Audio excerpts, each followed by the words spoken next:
what's up guys? Welcome back to TechBeans, and this is the Oppo F7 Youth. Last month, Oppo just released their flagship phone, the Oppo F7, and that one, my friends, is certainly one of the best phones out there for the money. And here we have its younger brother, the Oppo F7 Youth. Why is it called Youth again? Well, cause the Oppo F7 is older by a month now, so technically this makes it younger. Duh. Kidding aside, the Oppo F7 Youth is the more affordable version of the Oppo F7, and it's actually looking pretty good. The screen, it doesn't have a notch. And the performance! Oh my god, you won't believe what they put on this thing. And yes, the design. The design looks strikingly identical to a product that was just recently released in India. Are they actually the same thing? We're about to find out. Let's get started. No.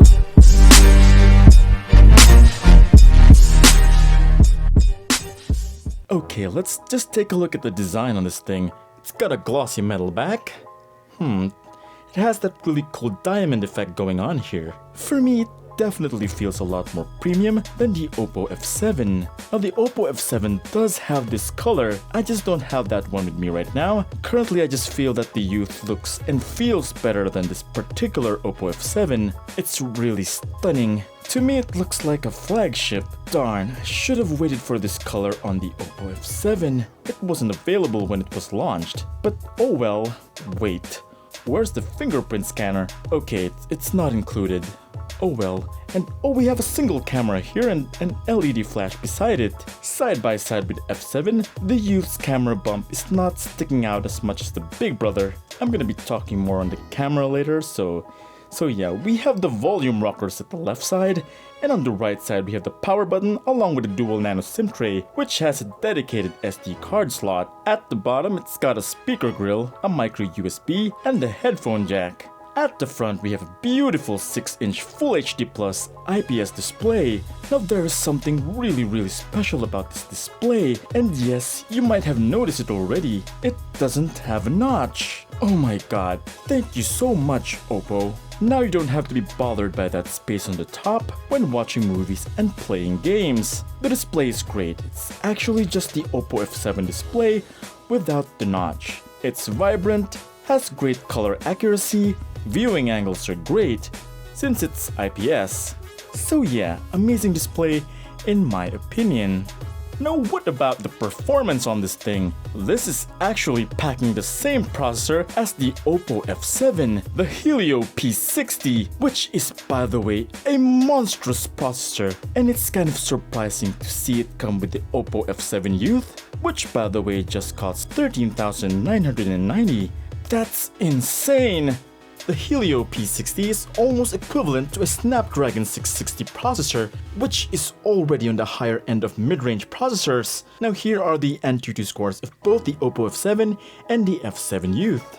The Youth actually scored higher, but it's just about a 700-point difference. Now let me just play some games here. As you can see, the Oppo game acceleration mode is kicking in. It's gonna optimize the game by intelligently allocating the right resources to power the game. And it will also block notifications coming in from other apps to have that full gaming immersion. With the Helio P60 combined with the game acceleration, you're able to play games like PUBG on high settings. This is the most optimal settings for PUBG on this phone. And as you can see with those settings, I'm actually able to play this game pretty decently, albeit a little bit of frame drops here and there. For me it looks like it's hovering around 30 to 40 frames per second. It's not as smooth as you would get on flagship processors. Now PUBG is actually the most graphically demanding game on mobile right now, which is running on Unreal Engine 4. It's amazing that it could even play it like this on high settings. Now let's try some rules of survival.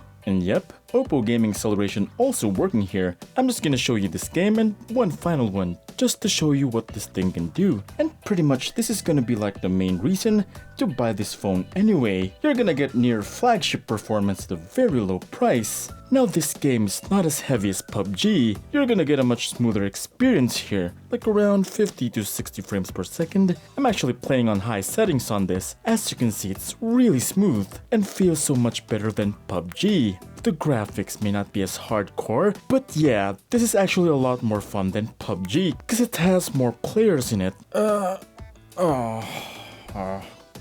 Next. Finally, we have Standoff 2. As you can see, it did not show the Oppo game acceleration feature here. It looks like there are some selected games that support this feature. But yeah, this is Standoff 2, the game that looks like Counter-Strike. I turn on the FPS counter on the upper right. And yep, it actually reaches to 60 frames per second. The experience is mostly smooth, and I'm actually playing on max settings on this, and it's not only in games. From opening apps to scrolling through Google Chrome and social media apps, it handled everything I threw at it. It's really a great experience. This thing is running on ColorOS 5.0 on top of Android Oreo 8.1, so basically just the same as the Oppo F7, except for some parts like it doesn't have a fingerprint setup in the settings. Speaking of fingerprint, yeah, it doesn't have it. Now, can the face unlock take its place? Let me just set this up. Wow, that's actually super good. It's very reliable. Looks like the coverage is very wide. Once a part of your face is recognized, it unlocks it already. Okay, so this actually turned out to be really good. I think the fingerprint loss is totally okay. Now, some of the more notable features in ColorOS 5 is the navigation. Right here below we have these virtual navigation buttons. You can hide it if you want to by pressing this down arrow on the left side. Also in the smart and convenient settings, you can actually go full iPhone X experience. Just enable the swipe up gesture navigation. This will totally remove the old buttons below, and you will get these free bars at the bottom instead. So yes, just swipe at the center to go back to the home screen. Swipe left or swipe right for the back button. And then swipe up and hold to reveal the recent apps. And then just swipe up to close them. Pretty neat. So yeah, I did came across this model number in the settings. I looked it up on Google and found out that this is the same model as the Realme 1. If you don't know Realme, it's a sub-brand of Oppo in India. Now I double-checked this with some of the reviews I found on YouTube. I just checked out C4E Tech's review on the Realme 1, and oh my god, this is the Oppo F7 Youth. From the design, the specs, the cameras, they're all identical. Okay, so, well, that's just my take. It's not official, so yeah. Now what about the battery? It's got a 3410 mAh battery. It may not be that huge, but because ColorOS is such a good energy manager, it took me a full day of use plus some extra hours to fully drain it. And that is with browsing, doing social media, watching videos, and playing games. It has this power saving mode that notifies you when the battery drops at 20%. When you turn it on, it slows down the phone and brings the display brightness down to save the remaining battery. So yeah, it's a really nice feature. Just this one thing though, and that's fast charging. Come on Oppo, make it happen. It's 2018, we need that. Now for the cameras. At the rear it has a 13 megapixel rear camera with LED flash and AI. At the front it has an 8 megapixel selfie camera, which is by the way using the new AI beautification technology 2.0. Now let's just take a look at the pictures. In very good lighting, it manages to produce really nice looking photos. Although the sensor here is not as good as the one found on the Oppo F7. It does have the same image processing from the phone though. If you were able to watch the triple comparison between the Oppo F7, Vivo V9 and the Redmi Note 5, it had the best HDR among the three. Its HDR provides more detail and balances the lighting on the image the best. And it's all because of that fantastic image processing. The images also come up really bright and colorful. You can even bump up the saturation with vivid mode. And the sharpness is okay. Now it's not all that good. When light goes down, so does the quality. You need to always have good lighting on this, else your pictures will look grainy and dull. Now as for the selfies, they're also pretty decent. Turning on AI Beauty really makes my face really smooth and adds a little bit of artificial makeup here and there. And here's Depth Turn On, which blurs out the background. Okay, yeah, I'm not really impressed by the cameras. They're just okay. Okay at best, that's all.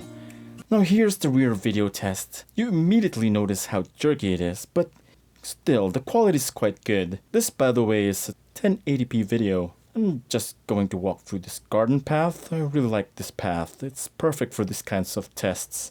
Hey guys, this is my real voice, so I'm just gonna use this because if I go hey, it's gonna be awkward. So yeah, this is the low light video test, and I'm just gonna go into the sunlight to see if it actually is going to be better, and it actually is. So yeah, here we are at the sunlight. As you can see, it's actually pretty good, and yeah, it's not as good as the Oppo F7. There is like a big cut on the megapixel, and the sharpness has gone down a bit, but it's actually pretty good. So yeah, there you go guys, that's the selfie video test. Peace. So yeah, that is pretty much it for this review on the Oppo F7 Youth. And here are my thoughts on it. The greatest selling point of the Youth is its processor. Seriously, Helio P60 at this price point? That's crazy! You can easily play today's most popular games at high settings. Another thing is the display. Truth be told, the notch is not a widely accepted design. That is why the Oppo F7 Youth is such a great option, since it doesn't have it. And yeah, I really don't mind the bezels at all. I do have one minor issue with the Youth though, and it's the support for quick charging. When is it going to be included in the Oppo lineup? The Redmi Note 5 already has QC 3.0, and that costs lesser. Well, aside from that, for 4,000 pesos lesser than the Oppo F7, you get a tremendous deal here. This one is actually a steal, guys. And yes, this could probably be the Realme one. How dope is that? You're one of the lucky few who know this. Now the question is, do you want me to compare it to the Redmi Note 5 or the Zenfone Max M1? Just let me know in the descriptions below and I'll make it happen. Up next though, I'm gonna be doing an Oppo F7 versus the Xiaomi Mi 6X, and that's coming up pretty soon, so be sure to subscribe and hit the bell icon so you don't miss it. Thank you so much for watching.